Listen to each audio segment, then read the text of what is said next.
ঢাকা উত্তর সিটি কর্পোরেশনের প্রশাসক মোহাম্মদ শফিকুল ইসলাম খান মিল্টনের উপস্থিতিতে রাজধানীর মিরপুরে চলছে পরিষ্কার পরিচ্ছন্নতা কর্মসূচি।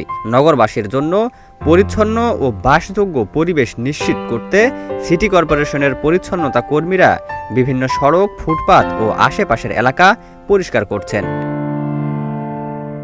এই ময়লাটি আপনার আমার এই নগরবাসীকে একটা স্বস্তির জায়গায় অবশ্যই নিয়ে আসবে না।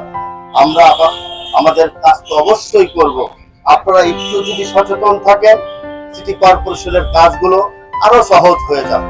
এই নগরে এই নগরে আপনার সন্তানরা বসবাস করে, আমার সন্তানরা বসবাস করে। আসুন অন্ততপক্ষে বাসযোগ্য একটা নগর গড়ার জন্য সকল রাজনৈতিক আদর্শকে উপেক্ষা করে আমরা একটা প্ল্যাটফর্মে সকলে নিয়ে আসি। এই নগর থাকবে, হয়তোবা আপনারা, আমরা থাকবো না। এই নগর যাতে আগামী প্রজন্মের জন্য আমরা অন্ততপক্ষে কিছু একটা দিয়ে যেতে পারি।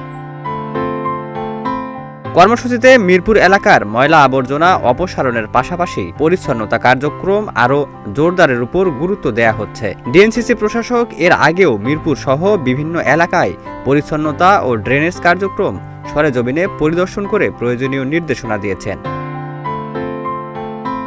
মাননীয় প্রধানমন্ত্রীর ঘোষণার পরেই তারপরের সপ্তাহ থেকেই এই কর্মসূচিগুলো আমরা স্কুল, কলেজ এবং বিভিন্ন প্রতিষ্ঠানে গিয়ে আমরা পালন করা শুরু করেছি।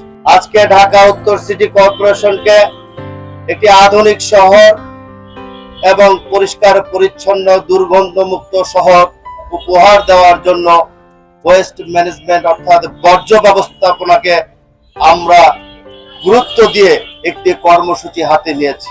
এই কর্মসূচিগুলো প্রতিনিয়তই চলে আসছে, এটা অব্যাহত আছে।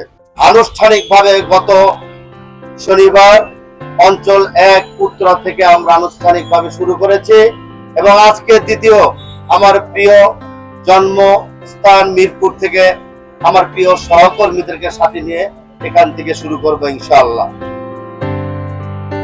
পরিচ্ছন্ন নগরী গড়ে তুলতে সিটি কর্পোরেশনের পাশাপাশি নগরবাসীকেও নির্দিষ্ট স্থানে বর্জ্য ফেলার আহ্বান জানানো হচ্ছে।